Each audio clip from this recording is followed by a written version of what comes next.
Samaru Sunday School season a summer puking ma. This season lego, Taki, County people and do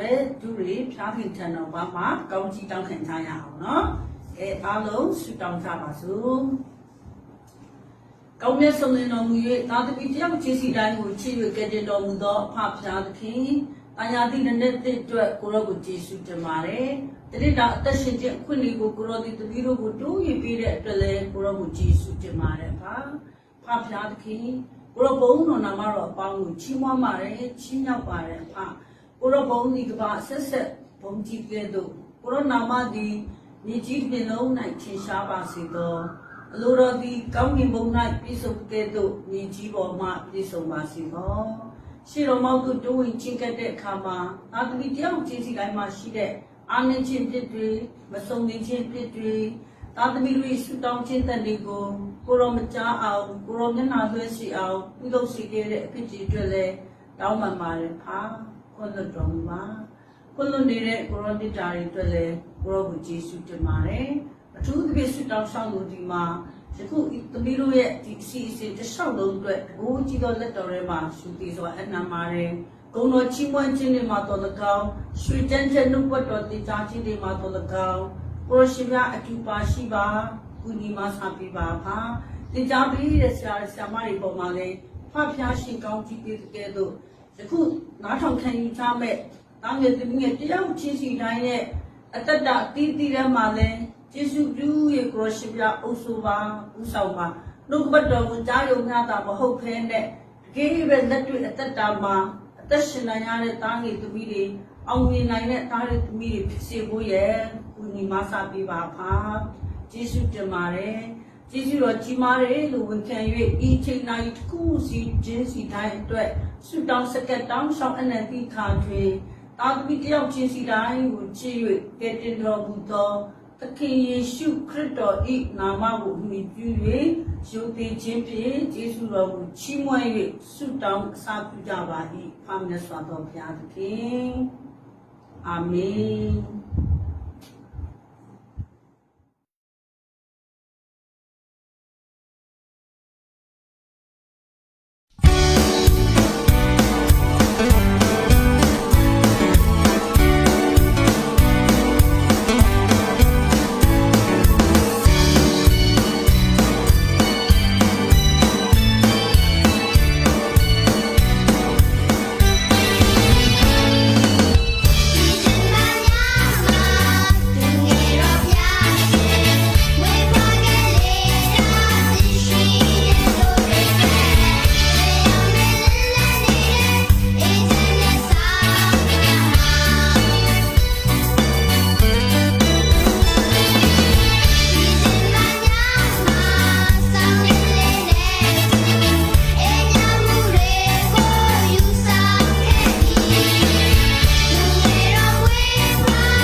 မင်္ဂလာပါသားတို့သမီးတို့ရေဒီကနေ့ဆရာမကလေသားတို့သမီးတို့ခွန်အားရရှိစေဖို့ရာဘုရားသခင်ရဲ့ကြီးမားတဲ့အကြံစီအကြောင်းကိုတစ်ပင်ကြီးသုံးပင်ကိုဥမာပေးပြီးတော့ဝေမျှပြီးမယ်နော်ကဲတို့တွေဘုရားသခင်တန်ကြီးဥဆုံးတိုးဝင်ချီခဲ့ကြရအောင်ကျေးဇူးတော်ရှင်ဖဒီနေ့ရဲ့အတွက်ကျေးဇူးတင်ပါတယ်နေ့စဉ်ကိုရောရှင်အစဉ်လမ်းပြပို့ဆောင်ပေးသနာတော်မူသောကြောင့်ကျေးဇူးတော်ကိုချီးမွမ်းရမကုန်နိုင်ပါ။တားငယ်သမီးငယ်များအားဘုရားခင်ရှိတော်မူသို့အရောက်ရှိအောင်ပို့ဆောင်ပေးသနာတော်မူသောမိဘများအားကောင်းကြီးမင်္ဂလာများချပေးသနာတော်မူပါ။ယနေ့ပြုလုပ်မိအစီအစဉ်စားမအဆုံးသည့်တိုင်အောင်ကိုရောရှင်လမ်းပြပေးသနာတော်မူပါ။တားငယ်သမီးငယ်တို့၏ဘဝတတ္တာသည်ဘုရားခင်၌သာတည်သောသားငယ်သမီးငယ်များဖြစ်စေဖို့ရာကိုရောရှင်လမ်းပြပေးသနာတော်မူပါမည်ကြောင်းနာမတော်ကိုမြည်ပြုယူသည်စွာဆုတောင်းကြပါれပါအာမင် ဒါတို့သမီးတို့ဒီကနေ့ရွေးချယ်ထားတဲ့တမန်ကျမ်းမြတ်ကိုတို့တွေတူကွာရွတ်ဆိုကြရအောင်နော်ဟေရှာယနာဂတိကျမ်းခန်းကြီး55အပိုင်းငယ်ကိုဖြစ်တဲ့အတူတကွာတို့တွေနှလုံးသွင်းကြရအောင်မိုးကောင်းရင်သည်မြေကြီးထက်သာ၍မြင့်တဲ့ကဲ့သို့ငါ၏အကျင့်သည်တင်တို့၏အကျင့်ထက်၎င်းငါ၏အကြံစီသည်တင်တို့၏အကြံစီထက်၎င်းသာ၍မြင့်၏ဒါတို့သမီးတို့တို့တွေရလေတစ်ခါလေကြာရင်တို့တွေလောက်တာတို့တွေစီစဉ်တဲ့အကြံစီတွေကအကောင်းဆုံးပဲလို့ထင်မြင်ယူဆတတ်ကြတယ်ဒါပေမဲ့ဒါတို့သမီးတို့ငယ်ရွယ်စဉ်ထင်ခံလေးကစိတ်လုံးသားထဲမှာမှတ်သားထားရမှာကဘုရားခင်ရဲ့အကြံစီကပို၍ကောင်းမြတ်တယ်ဆိုတာကိုသားသမီးတို့ကယုံကြည်စိတ်ချရမယ်နော်တချို့တော့ကလေးငယ်လေးတွေကလေငယ်ရွယ်ပင်မဲ့သူတို့ကြီးလာကြရင်လေဘာတွေလုပ်ချင်လဲဆိုတာကိုလေအခုချိန်လေးကရည်မှန်းချက်တွေထားရှိကြတယ်ကိုသားတို့သမီးတို့ရောဘယ်လိုရည်မှန်းချက်တွေထားရှိလဲဆရာမကိုပြောပြပါဦးခွေနားထောင်ခြင်းနဲ့ဟုတ်ပြီအခုချိန်မှာကဆူကြီးကြရောက်နေတယ်နော်ရှေ့တန်းကနေပြီးရွရွချွန်ချွန်လူနာတွေကိုပြုစုကုသနေတဲ့ဆရာဝန်ကြီးတွေနက်စမကြီးတွေဖြစ်ချင်တယ်ဟုတ်တာပေါ့ဟောဆေးရုံဆောင်နေမလုံလောက်တော့မျက်စိရှိမှာပဲနော်ယာယီဆေးရုံဆောင်နေဝုံတိုင်းဆောက်လုပ်ပေးကြတယ်အင်ဂျင်နီယာကြီးတွေတားတို့သမီးတို့ဖြစ်ချင်တယ်ကောင်းလိုက်တာတချို့ကြတော့လေနော်ကောင်းနဲ့နော်ကိုထိန်ကောင်းကြီးဖြစ်ချင်ကြတယ်လူတိုင်းမှာလေကောင်းတဲ့ရွေချက်တွေရှိကြတယ်နော်ဆ ्या မကလည်းဒီကနေ့နော်တစ်ပင်ကြီးသုံးပင်ရလေသူတို့မှာကောင်းတဲ့ရွေချက်တွေရှိတဲ့အကြောင်းကိုနော်သားတို့သမီးတို့ကိုဝေမျှပေးမယ်သူတို့ရဲ့နော်စီစဉ်ထားတဲ့စိတ်ကူးရင်အိမ်မက်တွေကဖြစ်လားမဖြစ်လာဘူးလားဆိုတာတို့တွေကြည့်ကြရတခုတော့တောင်ကုန်းပေါ်မှာရှိတဲ့တောအုပ်ကြီးတစ်ခုမှာလေတစ်ပင်ကြီးသုံးပင်ရှိကြတယ်အဲ့ဒီတစ်ပင်ကြီးသုံးပင်ကလေသိအံ့ဩစရာကောင်းတယ်သူတို့ကတွေးဆုံတဲ့အချိန်တိုင်းမှာလေသူတို့ရဲ့စိတ်ကူးရင်အိမ်မက်လေးတွေပေါ့လေအမြဲတမ်းသူတို့ကရင်းရင်းလေးနေတိုင်ပင်ပြီးတော့ပြောပြတတ်တယ်ကိုပရမတ်ပင်လေးကလေသူဘာဖြစ်ချင်လဲဆိုတာသူကလေပြုံးရှင်စွာနဲ့ပြောရတာပေါ့ငါကလေဒီနေ့ကြရင်နော်အလွန်လှပတဲ့ရဏတက်တာလေးဖြစ်ချင်တာရဏတက်တာလေးအတွင်းမှာလေတဖိတ်ဖိတ်တောက်ပနေတဲ့ရွှေတွေငွေတွေကြောက်တံပရံများတွေနဲ့အပြည့်ဖြစ်နေမှာငါကိုလှလှပပထူးထွင်းလာတဲ့အတွက်ကြောင့်မလို့လေငါ့ကိုကြည့်တဲ့မြင်တဲ့လူတိုင်းဟာလေအိုးလွန်သဘောကျကြမှာလို့သူကလေပြောတော့တာပေါ့ဒုတိယသစ်ပင်လေးကြတော့လေဟာငါကတော့ကွာအလွန်မှတောင်းတင်းခိုင်မာတဲ့တင်မောကြီးဖြစ်ချင်တယ်ဘယင်းနေပြင်မတွေကိုတင်ဆောင်ပြီးတော့ကပအစွန်ဖျားတိတိုင်ငါကရွတ်လွင့်သွားမှာငါ့ကိုစီးကြတဲ့သူတိုင်းရလေငါရဲ့ခိုင်ခန့်မှုကြောင့်သူတို့ဟာဘေးကင်းလုံခြုံမယ်လို့သူကလည်းအားချမခံပြန်ပြောတော့တာပေါ့ကွယ်ကဲတတိယသစ်ပင်ကြီးကြတော့လေသူကတော့ခအေးပဲငါကတော့ကွာဒီတောအုပ်ကြီးထဲမှာအမြင့်ဆုံးအဖြောင့်ဆုံးသစ်ပင်ကြီးသာဖြစ်ချင်တယ်ငါကိုလူတွေကငိမ်းမောကြည့်တာနဲ့တခါလေတန်းတွေးရမယ်ငါရဲ့ဂိုင်းခက်တွေကိုကြည့်ပြီးတော့လေကောင်းကင်ကြီးနဲ့ဘုရားခင်ကြောင်းကိုသူတို့ကစဉ်းစားမိလိုက်မယ်ငါကလေကောင်းကင်ကြီးနဲ့နီးစလို့ဘုရားခင်နဲ့အနီးဆုံးပဲဖြစ်တယ်ငါကအမြင့်ဆုံးအဖြောင့်ဆုံးဖြစ်တဲ့အတွက်ကြောင့်မလို့ငါကဘုရားခင်နဲ့ကောင်းကင်ကြီးနဲ့နော်အတူရှိနေတယ်ဆိုတာပေါ့လူတွေကထင်ကြလိမ့်မယ်လို့သူကလေခက်အေးအေးလေးပြန်ပြောတာပေါ့ခွေသားတို့သမီးတို့လည်းနော်ဘဝတတ္တာမှာရည်ရွယ်ချက်တွေရှိကြမှာပဲနိုင်ငံတော်ဝင်ကိုစွမ်းစွမ်းတပန်းထမ်းဆောင်နေကြတယ်နိုင်ငံခေါင်းဆောင်ကြီး ဖြစ်ချင်ကြတယ်သားတို့သမီးတို့ကိုအကောင်းဆုံးလမ်းညွှန်ပေးနေတဲ့ဖြောင်းမှန်မှန်ကန်စွာရှောင်းလန်းဖို့ရာလမ်းညွှန်ပြသပေးတဲ့ဆရာဆရာမတွေဖြစ်ချင်ကြတယ်သားတို့သမီးတို့သိရမှာကသားတို့သမီးတို့ကိုဖန်ဆင်းတဲ့ဖျားရှင်သားတို့သမီးတို့ကိုချစ်တဲ့ဖျားရှင်ကလေသားတို့သမီးတို့အတွက်ကြီးမားတဲ့အကြံစီရှိတယ်ဆိုတာကိုသိကြရမယ်နော်ကဲဒီကနေ့တို့တွေဖတ်ရတဲ့ဟေရှာယနာဂတိကျမ်းခန်းကြီး55အပိုင်းငယ်ကိုတဖန်နှလုံးသွင်းကြရအောင်မိုးကောင်းကင်သည်မြေကြီးထက်သာ၍မြင့်တဲ့ကဲ့သို့ငါ၏ကျင့်သည်တင်တို့၏အကျင့်ထက်၎င်းငါ၏ကြံစီသည်တင်တို့၏အကြံစီထက်၎င်းသာ၍မြင့်၏သားတို့သမီးတို့၏တခါလေတို့တွေကကြံစီကြတယ်တခုခုလုပ်မယ်ဟာငါလုပ်တာအကောင်းဆုံးပဲလို့ထင်မြင်ယူဆတတ်ကြတယ်မဲ့နော်ဖျားခင်ကစီစဉ်ပေးတယ်အကြံစီကတာပြည့်မြတ်တယ်ဆိုတာပေါ့သားတို့သမီးတို့ရဲ့လုံးသားထဲမှာယုံကြည်လက်ခံကြရမယ်ဒီတပင်ကြီးသုံးနေကလေသူတို့ရဲ့စိတ်ကူးရဲ့အိမ်မက်ကလေးတွေပြေဝဖို့တွေလေသူတို့ကအလုံးမစိတ်ဆန္ဒတွေစောနေကြတော့တာပေါ့ကွယ်ဒီနေ့မှာတော့သူတို့နေတဲ့တောအုပ်ကြီးရှိဘူးလေ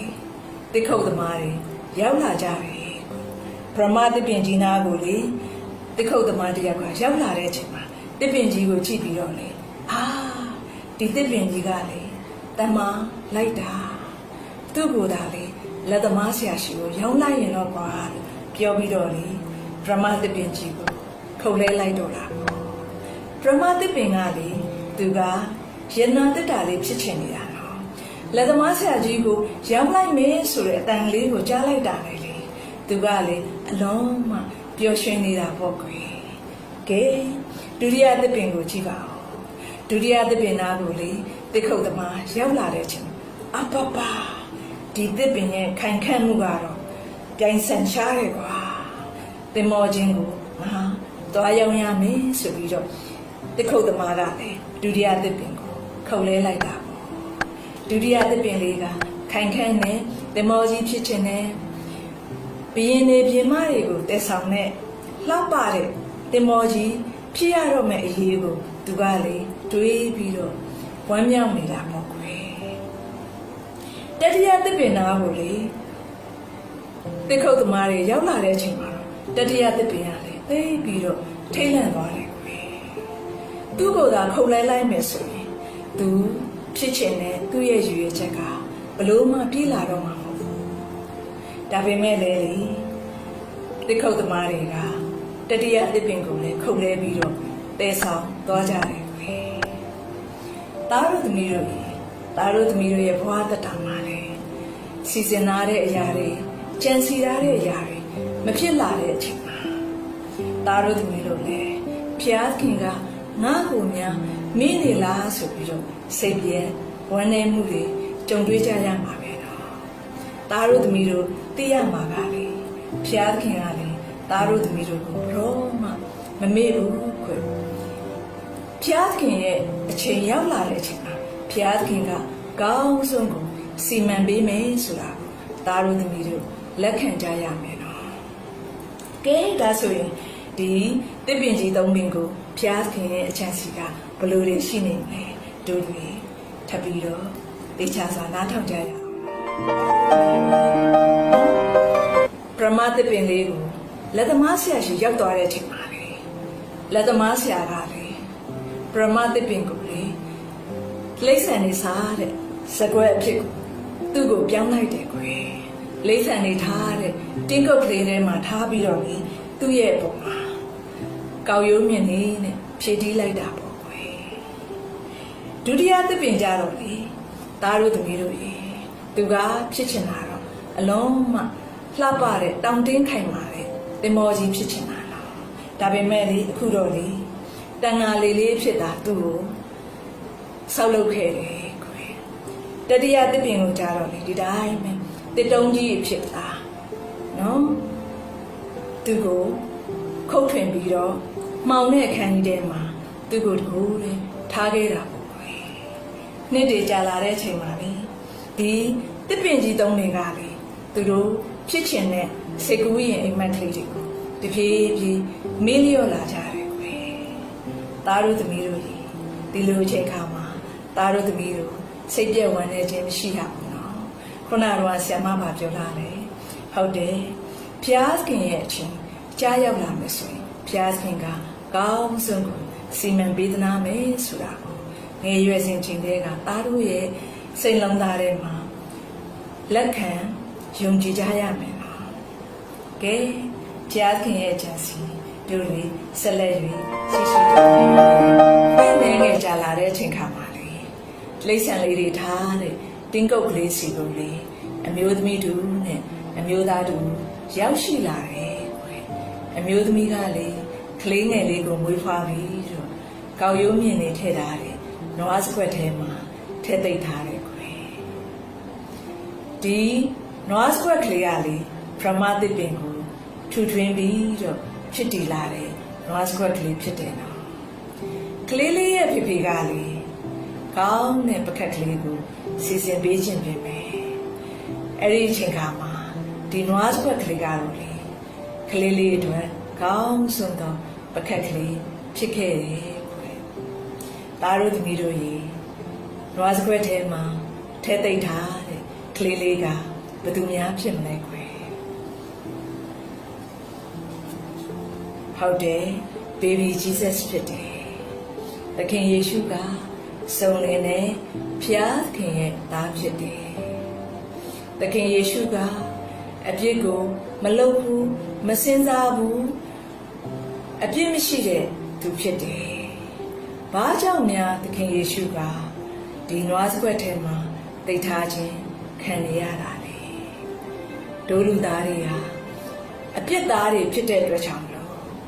နော်။ကေတင်ဖို့ရာရှင်လူကခရစ်ဝင်ခန်းကြီးနှစ်အပိုင်းငယ်7မှာဆိုရင်ယနေ့တွင်ဒါဝိဒ်၏မြို့၌သခင်ခရစ်တော်တည်းဟူသောကယ်တင်သောရှင်သည်သင်တို့ဖို့လုံငါဖွာမြင်ခြင်းကိုခံတော်မူ၏တို့တွေကဖျားခင်မကြိုက်တယ်မိဘစကားကိုနားမထောင်ဘူးလိန်နေညားတယ်ဆဲတယ်ဒီမှုတွေကအပြစ်တွေဖြစ်တယ်နော်ယောမဩဝါစာခန်းကြီး3အပိုင်းငယ်30မှာဆိုရင်ဖြောင့်မတ်တော်သူမရှိတရားမှမရှိဘူးဆိုတာလေဒါကြောင့်မလို့တို့တွေရာအပြစ်ရှိတဲ့လူသားတွေဖြစ်ကြတယ်ကဲဒါဆိုရင်အပြစ်ရှိတယ်ဆိုရင်ဘာတွေထပ်ဖြစ်မလဲဟုတ်တယ်ယောမဩဝါစာခန်းကြီး6ပိုင်းငယ်23ကကြီးမှာဆိုရင်အပြစ်ငရဲကိုသွားရမယ်အပြစ်စီရင်ခြင်းခံရမယ်ဆိုတာကိုဖော်ပြတာပြန်ပဲတို့တွေကိုဖန်ဆင်းတဲ့ဘုရားရှင်ကတို့တွေကိုအပြစ်ငရဲတွေကိုသွားစေခြင်းကြလားတာတို့သမီးတို့ရေမသွားစေခြင်းဘူးဘာကြောင့်လဲတို့တွေကိုအလွန်မှချစ်တဲ့ဘုရားခင်ဖြစ်တဲ့အတွက်ကြောင့်မလို့ရှင်ယောဟန်ခရစ်ဝင်ခန်းကြီး3ပိုင်းငယ်16မှာဆိုရင်ဘုရားခင်သည်မိမိရဲ့တပါးတည်းသောသားတော်ကိုစွန့်တော်မူသည့်တိုင်အောင်လောကီသားတို့ကိုချစ်တော်မူ၏တဲ့နော်တို့တွေကိုချစ်တဲ့အတွက်ကြောင့်လို့သခင်ယေရှုကိုဒီလောကကိုဆေလွတ်ခဲ့ခြင်းဖြစ်တယ်တို့တွေအပြစ်ကနေပြီးတော့ကယ်နှုတ်ဖို့ရာကဲသခင်ယေရှုမွေးဖွားရာနေ့မြတ်ကိုဘယ်လိုများခေါ်ကြပါလဲကွယ်ဟုတ်တယ်ခရစ်စမတ်နေ့လို့ခေါ်ပါတယ်ဒါတို့သမီးတို့ရေပရမသစ်ပင်နွားစခွက်ကလေးပါလေယခုအချိန်မှာတော့တလောကလုံးမှာတန်ဖိုးရှိသုံးရာတလောကလုံးမှာအလုံးမှာအဖိုးမဖြစ်နိုင်တဲ့ယနာတစ်ပါးဖြစ်တဲ့သခင်ယေရှုကိုထဲသိထားခြင်းခံခဲ့ရပြီပရမသစ်ပင်ကလေးကဘလောက်တောင်ချီနူးနေမလဲကွယ်သားတို့သမီးတို့ရေနေ့နဲ့ငယ်ထက်ကြလာတဲ့ချိန်ပါလေအမျိုးသားတစုကဒုတိယသစ်ပင်ဖြစ်တယ်နော် တန်ဃာလေးကလေးအဖြစ်ဆောက်လုပ်ခြင်းခံရတယ်တန်ဃာလေးကလေးကိုငှားစီးကြတာပေါ့ကွယ်သူတို့ထဲမှာပါလာတယ်တယောက်တော်သူကမောပန်းနေတဲ့အတွက်ကြောင့်လို့လေတန်ဃာလေးတွေထဲမှာအိပ်ပျော်သွားတာပေါ့ကွယ်တန်ဃာလေးကလေးကလည်းလိုရာခီးကိုလူးလွန်းပြီးသွားလာနေလိုက်တာတနေရာလေးရောက်ရောကွယ်ပြင်းထန်တဲ့မိုးသက်မုန်တိုင်းကြီးနဲ့စုံတွေ့ကြတယ်အဲ့ဒီအချိန်ခါမှာတန်ဃာလေးကလေးရတယ်သူ့ပေါ်မှာလိုက်ပါစီးနှင်းနေတဲ့လူတွေကိုလေစိတ်ချလုံခြုံမှုမပေးနိုင်တော့ဘူးဆိုပြီးတော့စိတ်ပြဲအားငယ်နေတာပေါ့တန်ဃာလေးပေါ်မှာလိုက်ပါစီးနှင်းနေကြတဲ့ကြောက်ရွံ့နေကြတဲ့လူတွေကလည်းအိပ်ပျော်နေတဲ့လူကိုနှိုးထစီပြီးအကူကြီးတောင်းဝေးကြတာအဲ့ဒီလူကလည်းနှိုးထလာပြီးတော့လေမန်ပြီနေတဲ့မိုးသက်မုန်တိုင်းကြီးကိုလက်တော်ကိုဆန့်တယ်ငြိမ်ဝှက်လို့အမိန့်ရှိတော်မူလိုက်တဲ့မိုးသက်မုန်တိုင်းကြီးကသူမဟုတ်တဲ့အတိုင်းလုံးဝငြိမ်သက်သွားတယ်ကွယ်အဲ့ဒီချိန်မှာလေဒုတိယတစ်ပင်တန်ဃာလေးကလေးကလေသူ့ရဲ့တန်ဃာလေးလေးတွင်မှာဘယင်တကာတို့ရဲ့ပြင်အရှင်တကာတို့ရဲ့အရှင်ကိုသူ့ရဲ့စိတ်ကလေးကသေဆောင်လာပါလားဆိုတော့တွေးရှိလိုက်တဲ့အချိန်မှာအလုံးဂုံယူဝမ်းမြောက်နေတာပေါ့ကွယ်သားတို့သမီးတို့ရေသခင်ယေရှုကလေလူစားတွေကိုခံယူထားပြင်မယ်ဖျားရှင်ဖြစ်တဲ့အကြောင်းကြီးစွာသောနမိတ်လက္ခဏာတွေနဲ့ပြသခဲ့တယ်နော်ယခုလေတန်ဃာလေးကလေးကိုအသုံးပြုခဲ့တာပေါ့တို့တွေရလေဖျားခင်ကိုယုံကြည်ကြတဲ့သားတွေသမီးတွေဖြစ်ကြတယ်ဆိုရင်လူလောကမှာနေ့စဉ်ကြုံတွေ့နေရတဲ့နော်ဝမ်းနည်းကြေကွဲမှုတွေဆင်းရဲဒုက္ခတွေကြောက်ရွံ့မှုတွေနဲ့ကြုံတွေ့ရတဲ့ချိန်ခါမှာစိတ်ပြဲအားငယ်လက်လျှော့မှုတွေမရှိစေချင်ဘူး။ဘာကြောင့်လဲဆိုရင်သားတို့သမီးတို့နဲ့အတူတူသခင်ယေရှုကအတူတူရှိနေလို့ပါပဲ။သခင်ယေရှုကအရာရာကိုတဆွမ်းနိုင်တော်သူသခင်ယေရှုကအရာရာကိုပြည့်စုံစေသောဘုရားရှင်ဖြစ်တဲ့အကြောင်းသားတို့သမီးတို့ငယ်ရွယ်စဉ်အချိန်ကလေးကနော်သားတို့သမီးတို့ရဲ့စိတ်လုံးသားထဲမှာယုံကြည်လက်ခံပြီးတော့အားကိုးကြရမယ်နော်နေ့နဲ့ငယ်ကြားတဲ့အချိန်ခါမှာလေတတိယသစ်ပင်ကြီးဖြစ်တဲ့တစ်တိုင်ကြီးကိုလေလူတူးတယောက်ကယူဆောင်သွားခဲ့တယ်ခွဲ့အဲ့ဒီတစ်တိုင်ကြီးကိုလမ်းမပေါ်မှာနော်ထမ်းပြီးတော့တဲဆောင်နေစင်ပါပတ်ဝန်းကျင်မှာရှိတဲ့လူတွေကလေဒီတက်တိုင်ကြီးကိုတဲဆောင်လာတဲ့လူကိုလောင်ပြောင်ရေမောပြစ်တင်ရှုတ်ချကြတာပေါ့လန်ခီအစုံရောက်တဲ့အချိန်ခါမှာလေဒီတက်တိုင်ပေါ်မှာထိုသူကိုတန်မိုးနဲ့ရိုက်ပြီးတော့တောင်ထိပ်ပေါ်မှာစိုက်ထူလိုက်ကြတယ်တောင်ထိပ်ပေါ်မှာအသေးခံဖို့ရာဖြစ်တယ်ခွဲတနင်္ဂနွေနေ့ကြားရောက်လာတဲ့အချိန်ခါမှာလေတတိယတစ်ပင်တစ်တိုင်ကြီးကလေသူကတောင်ကုန်းထက်မှာမားမတ်စွာရက်တည်နိုင်ပြီးတော့သူနဲ့အနည်းဆုံးမှာဖျားခင်ပါလားဆိုတာသိရှိလိုက်ရတဲ့အချိန်မှာအလွန်မှအံ့ဩဝမ်းမြောက်ခဲ့တယ်ကွယ်။ဘာကြောင့်လဲဆိုရင်ဒီတစ်တိုင်ထက်မှာအသွေးသွင်း၍အသေးခံသွားတဲ့သူကသခင်ယေရှုပဲဖြစ်နေလို့ဘာကြောင့်များသခင်ယေရှုကဒီတစ်တိုင်ထက်မှာအသေးသက်ခြင်းခံခဲ့ရတာလေရှင်ယောဟန်ဩဝါဒစာပထမဆောင်ခန်းကြီး1ခန်းငယ်9ခပွေးမှာဆိုရင်ဖျားခင်ဤသားတော်ယေရှုခရစ်၏သွေးတော်သည်ငါတို့အပြည့်ရှိသမျှကိုဆေးကြောတော်မူ၏ဒို့လူသားတွေအပြည့်အတွက်သခင်ယေရှုက သွေးသွန်းပြီးတော့ဒီကားတိုင်းထက်မှာနော်အပြစ်အကျွေးကိုခံယူခဲ့ခြင်းဖြစ်တယ်3 ရက်မြောက်တဲ့နေ့မှာရှင်ပြန်ထမြောက်ခဲ့တယ်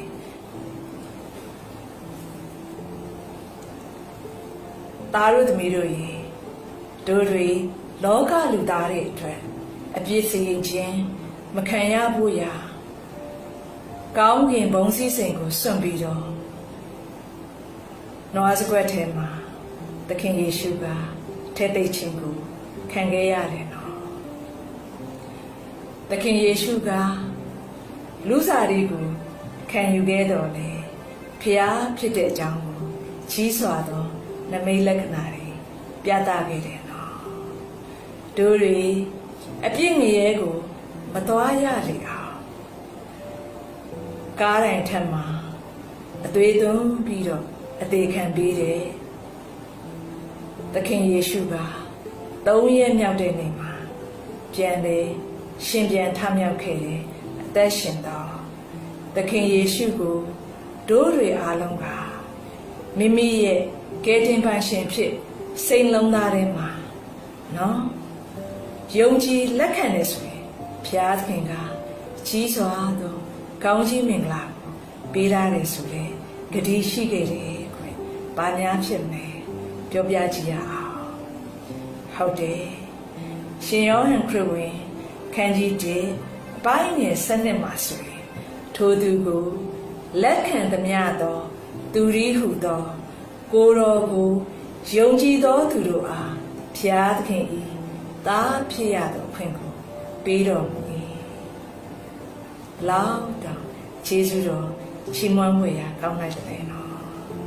တို့တွေရာဖျားသခင်ရဲ့သားတွေသမီးတွေဖြစ်ရတော့ခွင့်ကိုရရှိပါတယ်သားတို့သမီးတို့ရေနော်လူတွေအတွက်အရေးကြီးဆုံးတန်ဖိုးအထားဆုံးဖြစ်တဲ့ကယ်တင်ခြင်းရရှိဖို့ရာထာဝရသက်ရရှိဖို့ရာသခင်ယေရှုလှုပ်ဆောင်ပေးခဲ့တဲ့အခြေအနေအမှုရာအားလုံးတိုင်းမှာအသုံးပြုခြင်းခံခဲ့ရတယ်။တစ်ပင်ကြီးသုံးပင်ကလည်းဘလောက်တောင်ဝမ်းမြောက်ဂုဏ်ယူနေကြမယ်နော်။သူတို့ရဲ့စိတ်ကူးရင်အိမ်မက်ကလေးတွေကပြေဝခဲ့တယ်နော်။ဒါပေမဲ့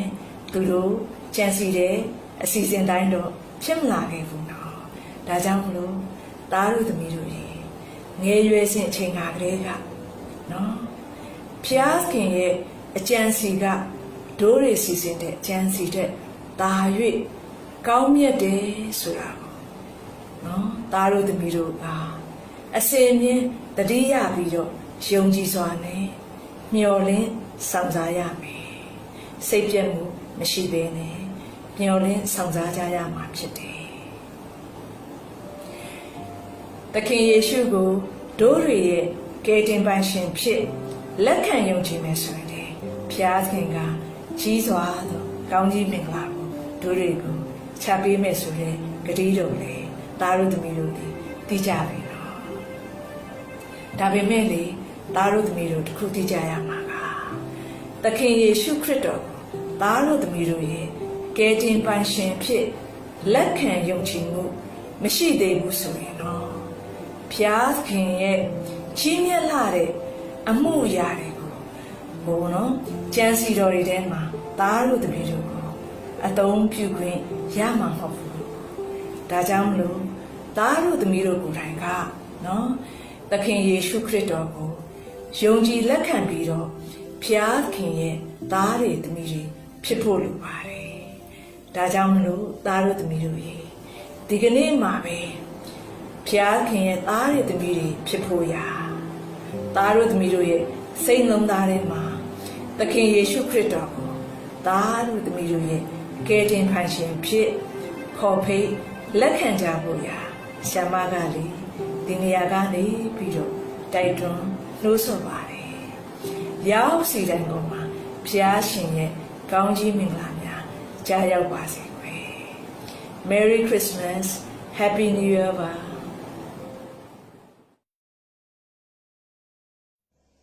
ဖျားခင်ထံတော်ဝင်ချင်းကဆုတောင်းကြပါစို့ဖျားရှင်ကိုရိုင်းမြတ်တာကျူနာကျေးဇူးတော်နဲ့ညီတဲ့ခြင်းသည် ဒါမီကျွန်တော်ဒီမှာတယောက်စီလို့ပုံမှာအမြင်လုံလောက်တဲ့အတွက်ကျေးဇူးတင်ပါတယ်ဒါဒီကမှရှိတဲ့ဖြစ်တွေကိုလွတ်ပြီးဆုတောင်းခြင်းကိုဖျားရှင်လက်ခံနာညောင်းတော်မူပါ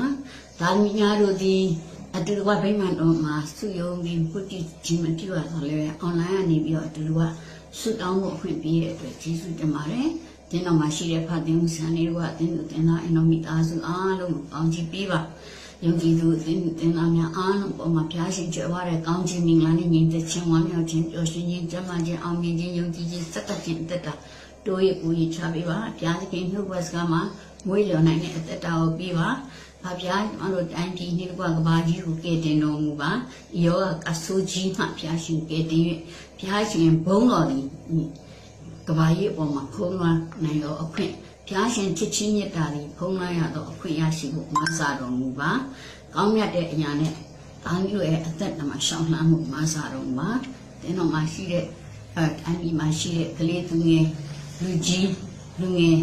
အားလုံးနဲ့ကိုအတူရှိတော်မှာတက်ကြီးရွယ်အုံများနဲ့အတူရှိတော်မှာကျမ်းမာခြင်းလိုအပ်တဲ့သူအားလုံးကိုကျမ်းမာခြင်းပေးတော်မူပါဗျာတင်းတော်မှာလည်းကျမ်းမာတဲ့သူတွေရှိတယ်ကျမ်းမာခြင်းပေးပါဗျာကိုယ်ဝန်ဆောင်တဲ့မိခင်တွေကျမ်းမမမွေးဖွားဖို့အခွင့်ပေးပါမွေးနေ့ကြောက်တဲ့သားသမီးများဒီလဓမ္မမွေးနေ့ကြောက်တဲ့သားသမီးများအားလုံးရဲ့အသက်တာမှာဖျားသခင်ကျေးဇူးချီးမွမ်းနိုင်တဲ့အသက်တာပေးပါဗျာဤယောဂကဆူကြီးပြီးမှဘုရားရှင်ချီးမွမ်းပေးတော်မှာကြွယ်ကာတော်မူပါအဖဘုရားသခင်စိတ်ဖြစ်စည်းမှုမျိုးမျိုးခံစားနေရတဲ့တိုင်းပြည်သားများအားလုံးအစိုးရမင်းများအားလုံးကိုဒီစိတ်ဖြစ်စည်းမှုမှာဘုရားသခင်ညီတဲ့ချင်းကိုပေးတော်မှာအဖဖျားသခင်အမချင်းဝန်တန်းများအားလုံးအတူရှိပါအဖဖျားသခင်ယောဂကပြီးနေတွေ့နေရတဲ့သူတွေကိုလည်းကိုရရှင်ဖျားအိမ်တော်ကငါဖျားသခင်ကွယ်ကားပြီးတော့မှညလည်း၍ကျမ်းမာခြင်းအခွင့်ပေးပါဆေးခေါ်ထုတ်နိုင်မှုမဆာလို့ပါကျေးဇူးတော်ချီးမွမ်းပါတယ်ဟာဒီစဉ်အသက်မွေးလောက်တဲ့အစာကိုပြီးတဲ့အတွက်ကျေးဇူးတင်ပါတယ်လိုအပ်သမျှတော့အရာများကိုဘုရားသခင်ဖြည့်ဆွက်ပြီးပြီဖြစ်တဲ့အတွက်ကျေးဇူးတင်ပါတယ်ဒါသမီးများအားလုံးကလည်းစိတ်ပြည့်ခြင်းအားငယ်ခြင်းအားရောခြင်းမရှိပဲဘုရားသခင်နဲ့အတူတူရှောက်လမ်းပြီးဘုရားသခင်နှုတ်ပတ်စကားမှာချစ်မြတ်လို့ပြီးဖတ်ရှုလေးလာခံယူနိုင်သောသူများဖြစ်စေတော်မူပါ။နောင်သောဆုများတစ်ထက်ကောင်းမြတ်သောဆုများကိုပေးပိုင်ပြီးအရာခတ်သိမ်းကိုတတ်နိုင်သောကေဒီမိုင်းရှင်ခင်ယေရှုဖျား၏မြတ်သောနာမကိုအမိပြု၍အလွန်ယုံကြည်စွာဖြင့်ဆုတောင်းနဲ့ကျွန်တော်အားလုံးရဲ့အသက်တာအရာခတ်သိမ်းကိုလက်တော်သို့အနန္တဆက်ကဆုတောင်းပါရဖဖျား။အာမင်ကောင်းမွန်၌ရှိတော်မူသောကျွန်ုပ်တို့၏အဖကိုရော၏နာမတော်အာယုတည်လေးမြတ်ခြင်းရှိပါစေသောနိုင်ငံတော်တည်ထောင်ပါစေသောအလိုတော်အသည်ကောင်း၏ဘုံ၌ပြည့်စုံကဲ့သို့မြေကြီးပေါ်မှာပြည့်စုံပါစေသောတမွေလောက်သောစာကိုကျွန်ုပ်တို့အားနည်းအစဉ်တိုင်းပေးသနာတော်မူပါသူတော်ဘာသည်ကျွန်ုပ်တို့ကိုပြစ်မှားသောအပြစ်များကိုကျွန်ုပ်တို့သည်လွတ်တဲ့သို့ကျွန်ုပ်တို့၏ပြစ်များကိုလွတ်တော်မူပါအပြစ်တွေဆောင်ရာသို့လိုက်ပါစေပေမကောင်းသောအမှုရာမှလည်းကဲနှုတ်တော်မူပါဆိုးပိုင်သောခွင့်နှင့်ဘုံတကိုအာနုဘော်တော်သည်ကဘာဆက်ဆက်ကိုရော၌ရှိပါ၏အာမင် thank you လောကလောကီသားများကိုဖန်ဆင်း၍လူသားများကယ်တင်ခြင်းတရားနဲ့ကယ်တင်ခြင်းအသက်ကိုရမည်အကြောင်းသားတော်ကိုဆယ်လွတ်တော်မူသောအဖဖျားရှင်မဟာမြတ်ဂရုဏာကျေးဇူးတော်လောကလူစာတိခံယူ၍လူသားများနဲ့လက်ရတဲ့သဘင်ဒီအသက်ရှင်တည်တာမကလက်ဝါကားတိုင်ပေါ်မှာတက်တော်စွန့်တဲ့အောင်လောကလောကီသားများတို့ကိုချစ်တော်မူသောသားတော်ယေရှုဖျားမဟာကျေးဇူးတော်မနေ့ယနေ့နောင်ကာလအသက်ရှင်တော်မူ၍အစဉ်လမ်းပြသွန်တင်ကြွယ်ကစောင့်ထိုင်နေသောတရှင်တော်ဘုရားဖျားကောင်းချီးမူလာပေါင်းတို့သည်